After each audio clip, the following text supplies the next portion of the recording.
하나님 말씀 봅니다. 스바냐 3장 17절입니다. 제가 가지고 있는 성경 구약 1309쪽입니다.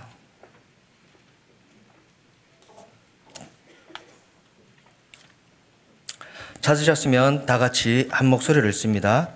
너희 하나님 여호와가 너희 가운데 계시니 그는 구원을 베푸실 전능자이시라. 그가 너로 말미암아 기쁨을 이기지 못하시며 너를 잠잠히 사랑하시며 너로 말미암아 즐거이 부르며 기뻐하시리라 하리라. 아멘. 한 번 더 읽어봅니다. 시작.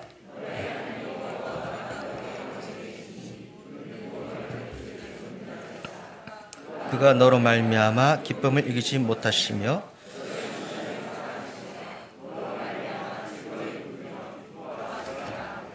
아멘.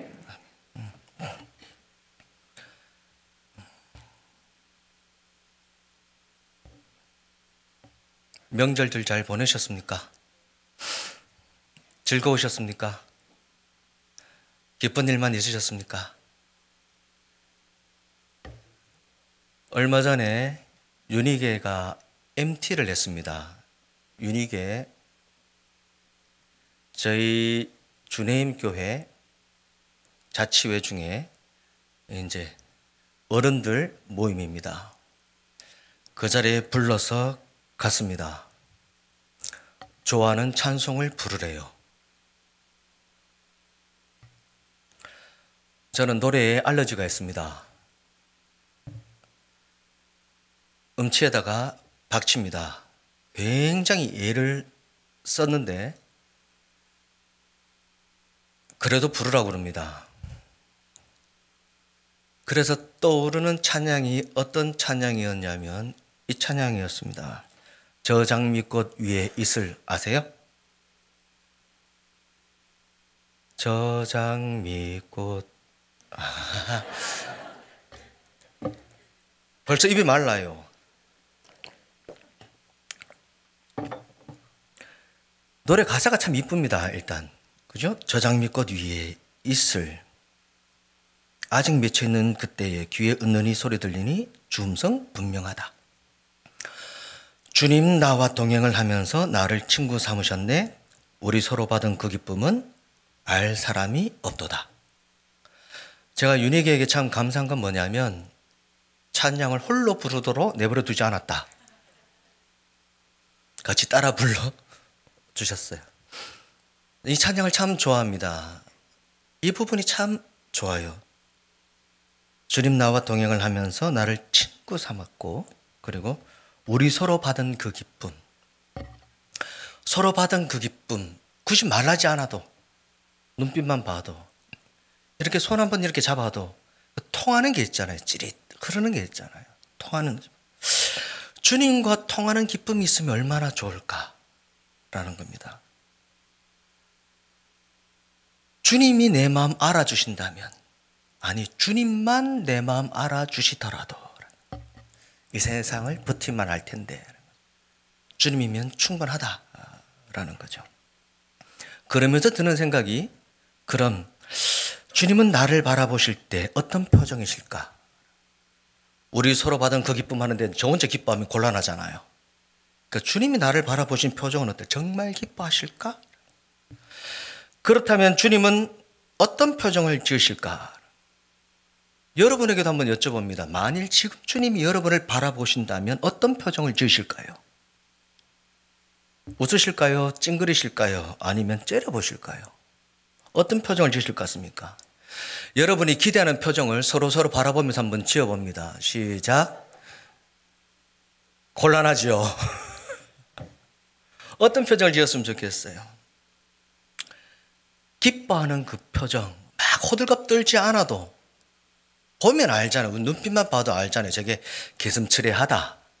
아니면 뭐 맑다. 아니면 딴 생각. 뭐 이런 거 다 알아지잖아요. 제 첫째 아이의 태명이 기쁨입니다. 그래서 아내가 아기를 가졌을 때에 그 배에 대고 기쁨아 기쁨아 너는 시냇가에 심은 나무라 뭐 이런 찬양을 비롯해서 참 많이 불러주셨더랬어요. 태명을 기쁨으로 한 것은 이유가 이렇습니다. 이 아이가 정말 하나님이 기뻐하시는 아이가 되면 좋겠다. 하나님께 기쁨이 되는 아이.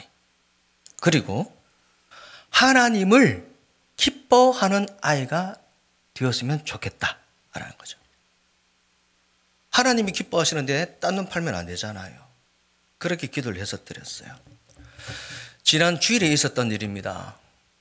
이제 중국에서 공부하는 아이가 들어와서 지금 같이 지내고 있는데 점심시간 때 갑자기 찾아왔어요. 배가 아프다고. 아빠 배가 아파요. 너무 아파요. 이 소화제로 해결될 것이 아닌 것 같았어요. 그래서 응급실에 갔습니다. 그리고 그날 저녁에 수술을 받았습니다.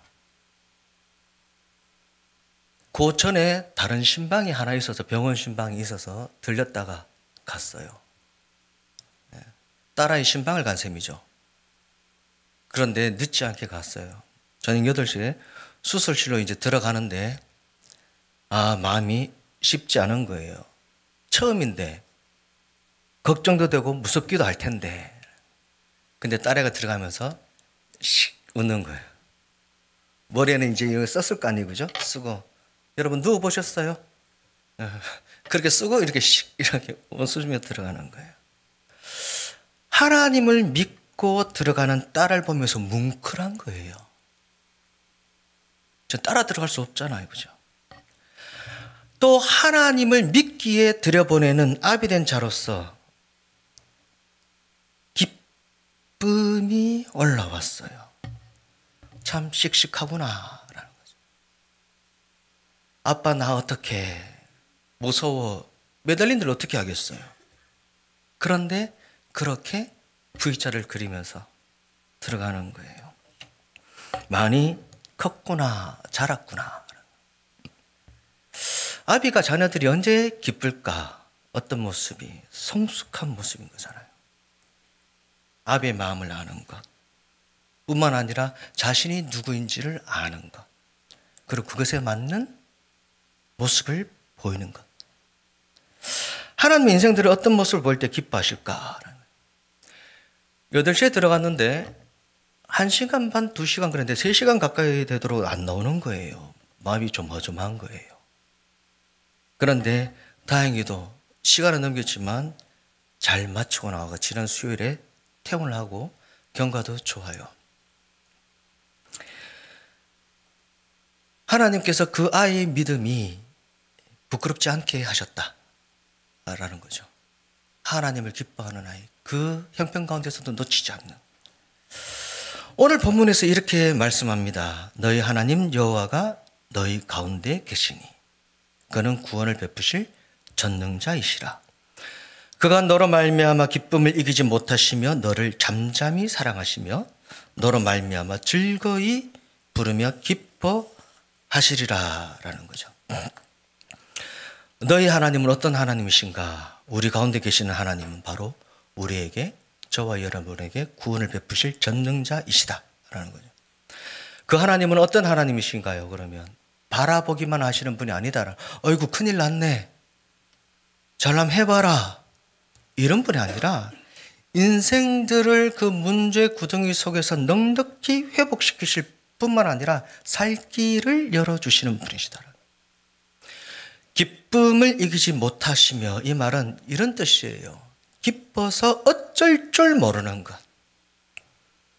아이를 낳아보면 알아요. 아버지가 되어보고 어머니가 되어보면 알아요. 그런데 정말 어쩔 줄 모르는 기쁨을 가진 분들은 할아버지들이에요. 제가 애를 낳았을 때 저희 아버지가 얼마나 좋아하시는지 몰라요. 시간 가는 줄을 모르는 거예요. 그리고 하루 종일 계시는 거예요. 일일이 다 설명을 해주시는 거예요. 그러니까 할아버지가 손녀를 대하는 그 기쁨도 차원이 다른 거예요. 정말 어쩔 줄, 이걸 어떻게 할지, 금지, 오견, 불면, 쥐면, 꺼질까, 날아갈까, 이런 거죠. 잠잠히 사랑한다라는 것은 이런 거예요. 조용히, 조심스럽게 들키지 않게 사랑한다가 아니라 잠잠히 사랑한다라고 하는 것은 그 사랑이 충만해서 그 사랑이 흘러넘치시는 사랑, 그 사랑을 누리는 걸 말하는 거예요. 그러니까 반짝 기뻐했다가 뭐 이런 게 아니라 그 기쁨에 겨워서 그 충분한 사랑에 하나님께서 막 흠뻑 젖어 계신 건 거예요. 이게 바로 잠잠히 사랑하시다. 너로 말미암아 즐거 부르며 기뻐하시리라. 이건 제가 다른 번역본을 하나 읽어드릴게요. 너무 사랑스러워서 명절이라도 된 듯 기쁘게 더덩실 춤을 추시리라. 춤을 추시리라. 여러분 한번 생각해 보세요. 하나님이 춤을 추신대요. 또 다른 성경은 이렇게 되어져 있어요. 너를 보고서 노래하며 기뻐하실 것이다. 세 번역이에요. 노래하시는 하나님. 우리가 하나님 그러면 하나님은 심판하신 하나님, 잘못하면 유놈하시는 하나님, 무서운 하나님, 지켜보시는 하나님인데 우리가 신앙한 하나님은 어떤 하나님이신가? 그 자녀된 자들로 인하여서 기뻐하시고 노래를 부르시고 즐거워하시고 춤을 추시는 하나님. 상상해 가서 한번 상상을 해보세요. 어떤 성경에 이렇게까지 이야기를 해요. 하나님이 얼마나 기쁜지 환호성을 올리며 기뻐 뛰신다까지 번역을 하고 있어요. 그럼 하나님께서는 이러한 말씀을 언제 어떤 형편에 주셨을까? 이 말씀만 보면 정말 하나님이 무언가 기뻐하실 만한 큰 일이 있어서, 좋은 일이 있어서, 칭찬받을 만한 있어서 하나님이 이러시는가 보다라는 생각이 들기도 하는데 정말 그런가라는 거죠. 지난 1월 1일은 신정이기도 합니다. 동시에 이제 저희 장인어른이 기일이기도 해요. 그래서 아예 그날 다 처가에 다 모였어요. 처가 식구들이. 진짜 잔치집 같았어요. 여러분도 아시는지 모르겠습니다. 저는 알고 있는 걸로 아는데 저희 조카 중에 익수라는 아이가 있어요. 백혈병 걸렸던 아이예요. 골수 이식 때문에 주님께서도 기도를 엄청나게 해주신 걸로 제가 알고 있어요. 이 아이가 건강이 괜찮아요. 그리고 이 아이가 의사고시에 합격을 했어요. 그리고 이 아이가 지난 2월 3일에 결혼을 했어요. 근데 그때는 1월 1일까지 결혼하기 전이에요. 결혼할 신부감을 데리고 온 거죠. 그래서 미국에서 공부하는 조카도, 그리고 또 다른 조카 하나는 이제 작년에 공무원 시험을 대학 졸업하자마자 합격을 했어요. 이 아이도 남편감을 데리고 왔어요. 그러니까 미국에서 공부하는 딸아이도 조카도 남편감을 데려오고 전부 다 짝들을 다 찾아왔는데 남자애는 남자애대로 여자애는 여자애대로 얼마나 신앙이 좋은 줄 몰라요. 가정 예배를 그런데 설날에 신정에 모여서 같이 예배를 드리면서 나누는데 내가 큐티한 말씀을 가지고 자식아 큐티한 말씀을 가지고 나누는 거예요. 저희 어머님을 장모님을 비롯해서 온 가족들이 얼마나 흐뭇했는지 몰라요. 덩실덩실 춤출 정도로 기뻐했어. 정말 잔치집 같았다니까요. 제가 왜 이런 말씀을 하냐면 만일 이런 일이라도 그 시대 가운데 있었다라면 오늘 본문 말씀이 이해가 돼요. 그런데 이스라엘은 그런 형편이 아니었다라는 거죠. 여러분 성경을 한 군데 찾아봅니다. 스바냐 1장 1절이에요. 언제 이 말씀을 기록했는가 한번 보십시오. 스바냐 1장 1절 찾으셨으면 다 같이 한번 읽어봅니다. 시작.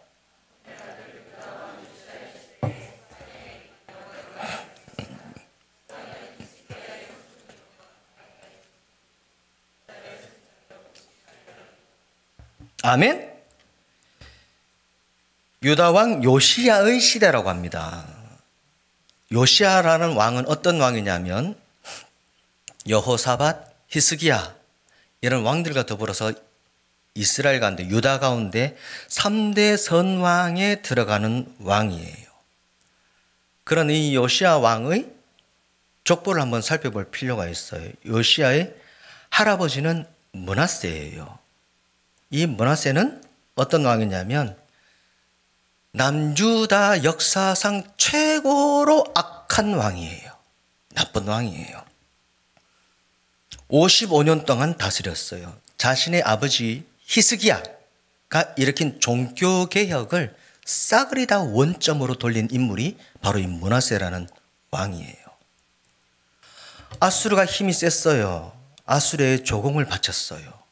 아수르에게 빌붙었어요. 그러면서 정권을 유지했어요. 조공만 바친 것이 아니라 이 므낫세는 앗수르로부터 온갖 우상들을 다 가지고 들어왔어요. 그래서 성전 마당에도 우상을 섬기는 제단을 쌓고 성전 안에도 아세라 목상을 세웠어요. 그리고 흰놈의 아들 골짜기 거기에는 우상에게 자기 아들을 제사로 드리면서 불 가운데로 자기 아들이 지나가게 했어요. 얼마나 지독한 왕인지 아시겠죠? 요시야의 아버지는 아몬이라고 그래요. 똑같이 나쁜 왕이에요. 므낫세의 아들이 되겠죠.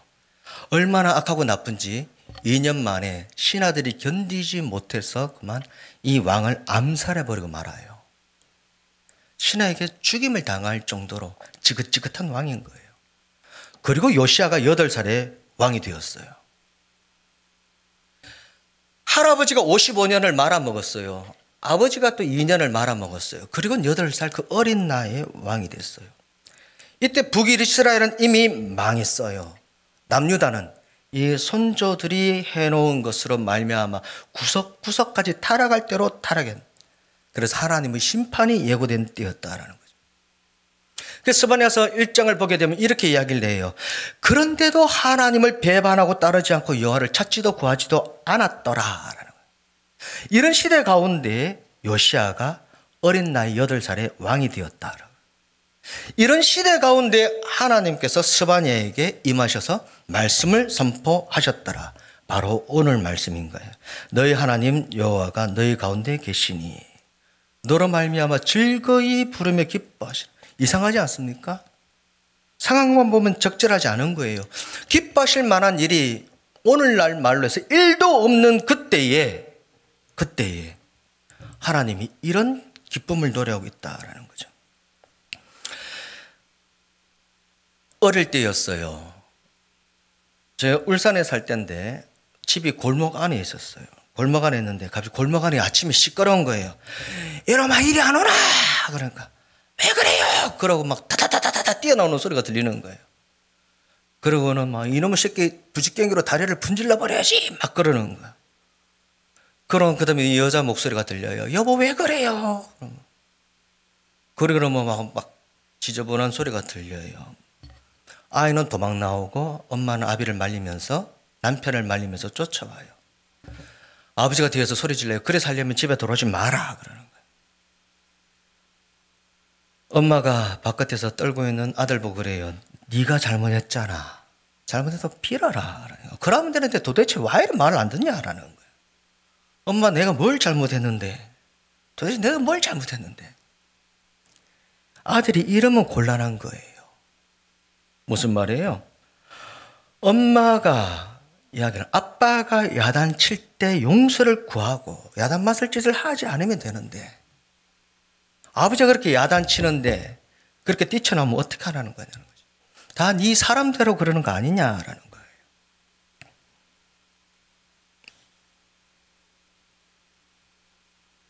네가 망하려고 아버지가 부직갱이를 든 것이 아니다. 너를 사람 만들려고. 이스라엘도 똑같은 거예요. 심판받으면 마땅해요. 그래서 망하는 것이 마땅해요. 그런데 망하는 것은 보이는데 망하는 것은 끝나지 않는다라는 거예요. 하나님께서 반드시 구원과 회복을 허락하실 것이다 라고 하면서 오늘 이 말씀은 뭐냐면 그 절망으로 치닫는 그 시대 가운데 그래도 하나님께서 선포하고 있는 희망의 메시지다라는 거예요. 전능자가 너희 가운데 있다. 그는 구원을 베푸실 여호와다. 너를 기뻐하고 있다라는 그 희망의 끈을 붙잡은 자가 바로 오늘 요시야 왕이에요. 여러분 성경을 한 군데 더 찾아 읽습니다. 역대하 34장 3절입니다. 구약 704쪽이에요.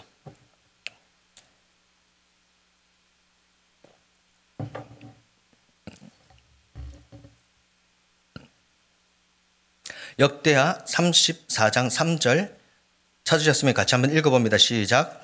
아직도 어렸을 때 곧 왕이 있은 지 8년에 그의 조상 다윗의 하나님을 비로소 찾고 제12년에 유다왕 예루살렘을 비로소 정결하게 하여 그 산당들과 아세라 목상들과 아로 새긴 우상들과 부어 만든 우상들을 제거하여 버리매. 아멘. 요시야가 왕이 앉은 지 8년, 8살에 왕이 됐으니까 8년, 지금 16살이에요. 그죠?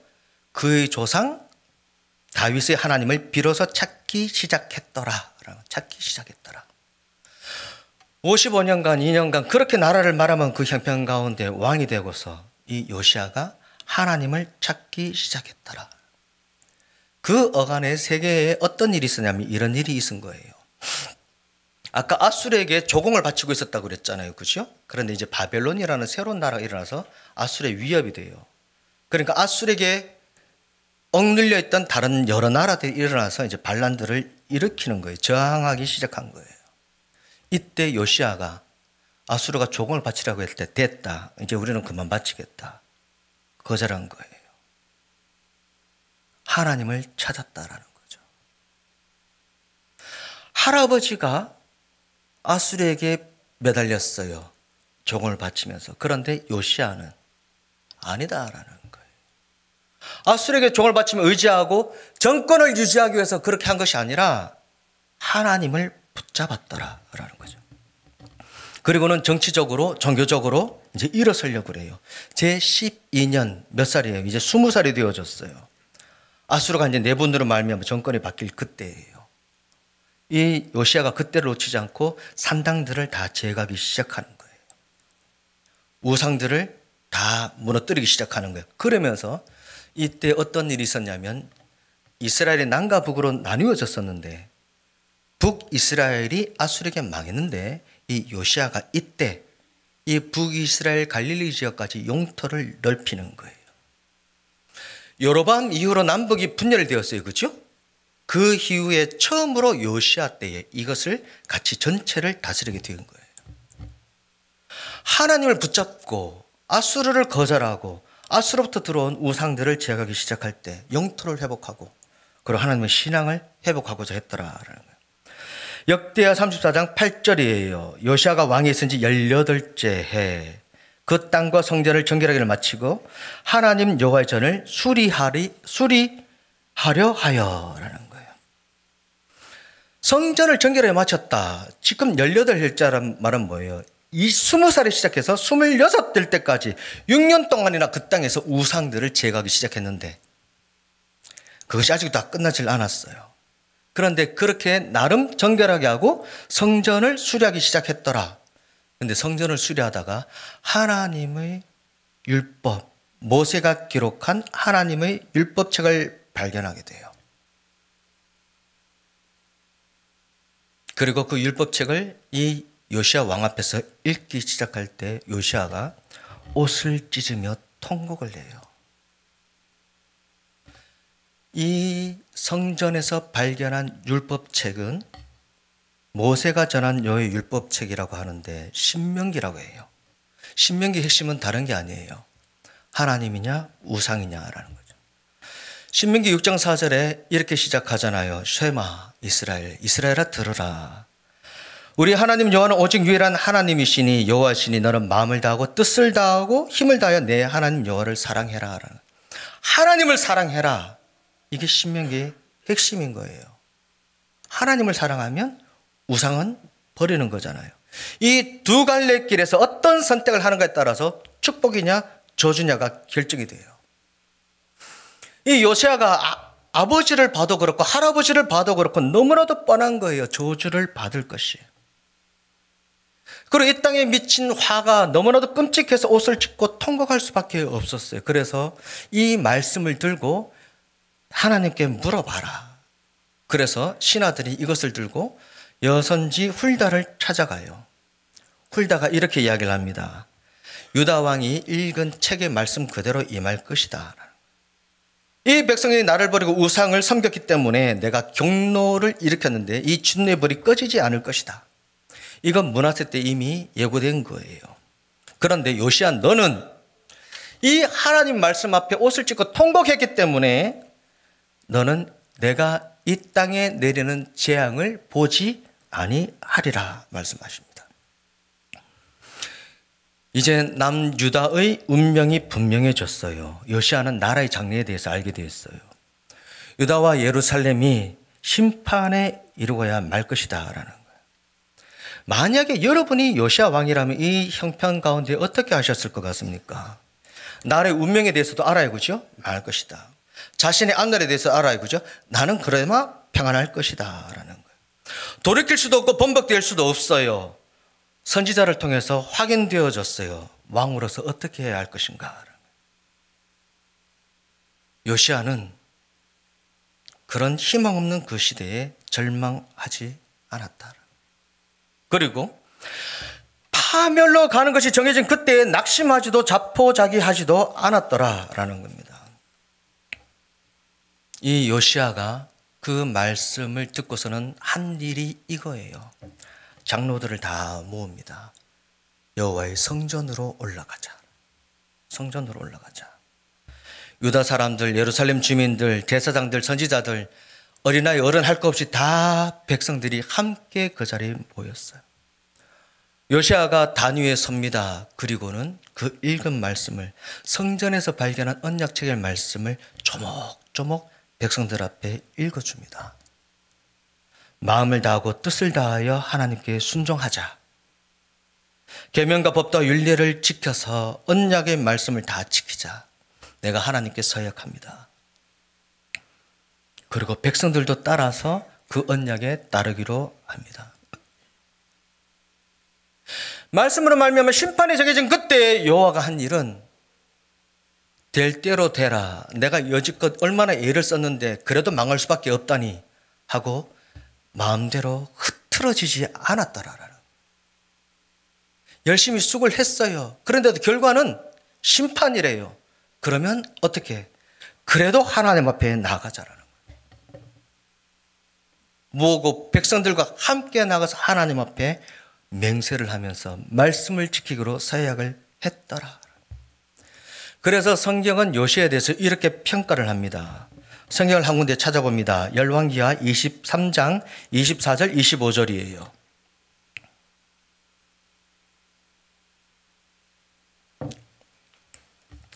열왕기하 23장 24절 25절 구약 604쪽입니다. 같이 읽어봅니다. 시작.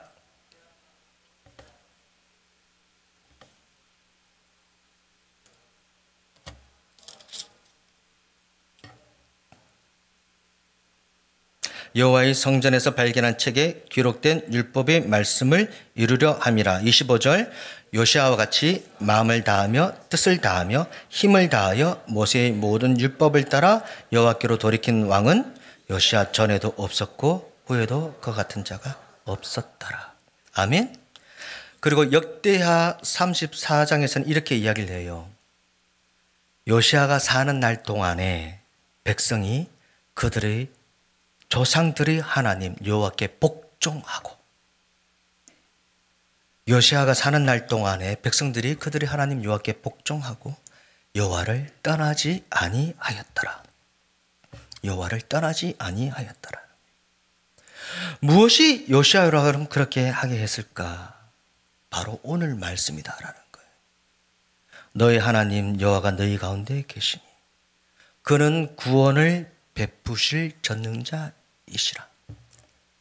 심판이 임하기는 하지만 그것이 우리를 망하게 하는 것이 아니라 그 가운데서도 하나님은 놓치지 않고 있다라는 거예요. 이 유다 백성들을.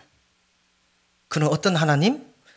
너로 말미암아 기쁨을 이기지 못하여 하시며 잠잠히 사랑하시고 너로 말미암아 즐거이 부르며 기뻐하시리라. 요시야가 그럴 수 있었던 것은 훌다를 통하여서 그 모세의 율법책에 기록된 대로 심판이 확정되었음에도 불구하고 구원과 회복에 대해서 말씀하시는 하나님의 마음을 요시야가 알아차렸더라라는 거죠. 어찌 보면 오늘 이 말씀은, 읽은 말씀은 천지를 창조하시고 에덴 동산 가운데 인간을 두신 하나님의 마음이 아닐까요? 기쁨을 이기지 못하고 타락하기 전에 잠잠히 사랑하시고 사랑이 흘러넘치고 하나님과 더불어 노래 부르고 춤추던 바로 그것. 그리고 애굽으로부터 이스라엘을 구원한 다음에 약속의 땅 가나안 땅에 들여놓고 난 다음에 하나님 마음이 이러지 않았을까요? 아브라함이 하신 약속을 400년이 지난 다음에 하나님께서 언약을 성취하시면서 얼마나 기뻐하셨을까라는 거예요. 솔로몬이 성전을 지었어요. 내가 이곳에 내 이름을 두겠다. 얼마나 기뻐하셨을까. 요시야는 눈에 보이는 현실에 무너지지 않고 하나님의 말씀을 붙잡았더라. 스바냐가 하나님의 말씀을 선포했을 때 그 하나님 말씀의 희망을 걸었더라라는 거죠. 요시야는 자신이 할 수 있는 일을 한 거예요. 왕으로서 왕의 자리에서 왕으로 할 수 있는 일을 한 거예요. 나라가 망하고 심판을 받고 돌이킬 수 없는 나라가 떨어지는 그때에, 그리고 자기 생전에는 그 일이 일어나지 않는다고 해서, 자기는 모면한다고 해서, 자신은 구원받았다고 해서, 자신은 아무 상관없다고 해서 넉넉고 산 것이 아니라, 비록 그 심판이 자신의 생전에 일어나지 않는다 하더라도, 자기는 그것이 보지 않는다는 것이 보장되었다 하더라도, 그 땅이, 하나님이 기뻐하시는 그 땅이, 그 성이, 하나님께서 하나님의 성이라 일컬음 받는 그 예루살렘 성이, 성전이, 하나님께서 이름을 두신 그 성전이, 그 땅에 사는 백성들이, 선조들의 죄악의 대가로 말미암아 심판을 당할 수밖에 없는 자들이, 그런데 그럼에도 자신의 죄에서도 돌이키지 않아 끝내 망하고 만 그 인생들을 요시야는 그냥 두고 볼 수 없었더라라는 거죠. 그 시대 속에 왕으로 세워진 자로서 자신이 걸어가야 할 길을 걸어갔더라, 하나님 앞에서. 이 말씀을 읽으면서 왕에 대해서 이런 생각이 들었어요. 왕은 어떤 자냐? 권세를 부리는 자가 아니라 붙인 백성들, 두신 땅에 대해서 무한 책임을 지는 자다라는 거죠. 그게 바로 왕이다라는 거죠. 비록 그 수고가 있음이 개혁이 자신의 당대에 그친다 할지라도 자신의 위치에서 자신이 할 수 있는 일을 한 자, 그가 바로 요시야다라는 거죠. 하나님의 말씀을 붙들고, 그리고 이 말씀을 이루시고야만 하나님을 바라보고 백성을 맡은 자로서, 그 땅을 지키는 자로서 자신이 하나님께서 기뻐하시는 길을 걸어갔더라라는 거죠. 이 말씀 앞에 우리를 돌아보기를 원합니다. 요시야가 그 시대 가운데, 멸망이 예고된 시대 가운데 희망을 품고 하나님께 소망을 두고 자신의 역할을 감당했다면, 저와 여러분은 예수 그리스도로 말미암아 구원이 보장된 자들인데 어떤 자세로 신앙을 꾸리며 살아가고 있는가라는 거죠. 아까 처음 시작할 때 여러분께 여쭙습니다. 설 명절들은 잘 보내셨습니까? 대답이 썩 시원치 않았습니다. 큰 소리가 있었어요, 그죠? 이런 소리를 들었습니다. 명절 보이콧. 불행한 A급보다 행복한 B급 며느리 될래요. 들어보셨어요? 어머니, 이번 명절은 따로 보낼게요. 안 가겠다라는 거죠. 그러면서 이런 것도 도표로 나와 있었어요. 며느리가 듣기 힘든 말. 네 남편 밥은 잘 챙겨주냐? 좋은 소식은 없냐? 신이 오는데 보고 가야지. 참 힘든 얘기예요, 그죠? 우리 때는 안 그랬는데. 시어머니가 듣기 힘든 말이 있어요. 시어머니가 애 데리고 뭐 좀 하면 애 버릇 나빠져요. 요즘은 안 그래요. 그 인터넷에 다 나와 있어요. 그렇게 안 해주셔도 돼요. 저 힘들어요. 이 명절이 가족 갈등의 불씨가 되었다라는 거예요. 하루아침에 그렇게 되지는 않았을 거예요. 그리고요, 하루아침에 쉽게 바뀌지도 않을 거예요. 두신 자리에서 살아난다는 것이 쉽지 않은 거예요. 지가 왕으로서, 요시야는 왕으로서 힘이 있으니까 뭐 그렇게 했겠지, 이런 게 아니에요.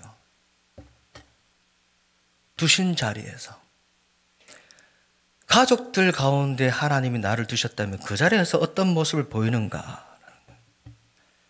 직장에 하나님께서 나를 심으셨다면, 학교에 두셨다면, 감당해야 될 태산과 같은 문제 때문에 도무지 달라질 기미가 보이지 않는 형편 때문에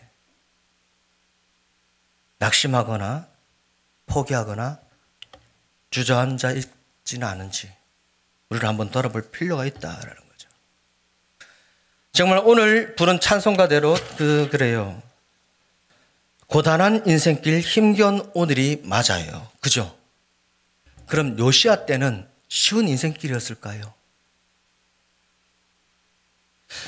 그런 축적된, 그래서 나라까지 말아먹은 그 나라 가운데 어린 나이에 왕이 된 요시야로서는 왕이라는 것 때문에 그때를 지내기가 쉬웠을까요? 그렇지 않다라는 거죠. 않다라는 거죠. 저장 밑것 위에 있을 이 찬양 3절이 이렇습니다. 밤 깊도록 동산 안에 주와 함께 있으려 하나 괴로운 세상에 할 일 많아서 날가라 명하신다. 괴로운 세상에 할 일 많아서 날가라 명하신다. 어찌 보면 하나님 앞에 나와 은혜를 구해요. 눈물을 쏟아요. 그런데 여러분들이 돌아갈 자리가 있다라는 거예요. 바로 괴로운 세상이에요. 쉽게 바뀌지 않는 자리예요. 다 제 갈 길로 가는 자리예요. 우리가 살아가는 세상은 괴로운 세상인 거예요. 고단한 인생길인 거예요. 녹록지 않고 희망이 보이질 않습니다. 괴롭고 버거운 일들이 많습니다. 그런데 저마다의 위치에서 각자가 걸어가야 할 길이 있고 각자가 감당해야 할 몫이 있습니다. 요시야가 스바냐를 통해 선포된 그 말씀을 통해서 그 시대를 거슬러서 형편을 거슬러서 하나님을 붙잡았다라고 한다 그러면 오늘 주어진 이 말씀을 가지고 우리가 주어진 자리에서 저마다의 삶의 자리에서 어떤 모습과 자세로 나가야 할 것인가라는 거죠. 하나님이 여러분들 예배의 자리로 부르셨다면 어찌 보면 이것과도 같지 않을까요? 요시야가 성전을 수리하다가 여호와 율법책을 발견하고 그 말씀 앞에 섰을 때 오늘도 하나님은 이 말씀 앞에 여러분들을 세우고 계신 거예요. 그리고 이 말씀이 선포될 때를 어떤 인물이 어떤 자세로 살아갔는가라는 거죠. 그리고 그로 말미암아 어떤 결과가 그 땅에 이르렀는가. 물론 닥칠 심판 이전에 요시야가 사는 날 동안에 백성들이 하나님께 복종하고 하나님을 떠나지 아니하였더라. 떠나지 아니하였더라. 간절히 바라기는 이 말씀 앞에 선 여러분들이 여전히 괴로운 세상이지만 지금 여기 함께 계신 너희 가운데 계신 우리 가운데 함께 계신 전능하신 하나님, 그 하나님만 구하고 그 하나님만 의지하고 그 하나님께만 소망을 두는 저 여러분 되기를 간절히 바랍니다. 그리고 드리는 예배를 통해서 여전히 못난 모습이에요. 그럼에도 불구하고 기뻐하시고 사랑하시고 응원하고 계시더라. 이 말씀 내가 널 얼마나 사랑하는지 아니? 이 말씀 앞에 요시야가 그 삶을 어떻게 감당했는지 아니? 라는 거죠. 응원하고 계시다. 하나님의 사람으로서 감당해야 할 몫을 넉넉하게 감당하는 또한 저와 여러분 되기를 소원합니다. 그 걸어가야 할 길을 씩씩하게 걸어갈 때에 괴로운 세상 할 일 많아서 날가라 명하신다. 고단한 인생길 걸어갈 때에 하나님께서 분별케 하실 거예요. 주어진 내 삶의 시간 속에 주어진 뜻, 주의 뜻 알게 하소서. 내가 원하는 뜻이 아니라 하나님 기뻐하시는 뜻, 바라는 뜻 알게 하실 것이다 라는 거죠. 그리고 하나님께서 여러분들을 친구 삼아주시고 그 가운데 하나님과 온전한 기쁨을 누리게 될 것입니다. 그리고 여러분들의 믿음이 부끄럽지 않도록 하나님께서 기쁨으로 동행하실 것입니다. 이 시간 이 말씀 앞에 같이 기도하기를 원합니다. 하나님, 요시야는 멸망이 예고된 시대를 살았습니다. 그런데 하나님이 희망을 품고 자기 역할을 감당하며 살았습니다. 하나님 이 예배의 자리에 나왔습니다. 구원이 보장된 자들입니다. 그런데 삶은 녹록지가 않습니다. 말씀을 통해 하나님께 희망을 줍니다. 두신 자리에서 하나님의 사람으로서 가야 할 길을 가기를 원합니다.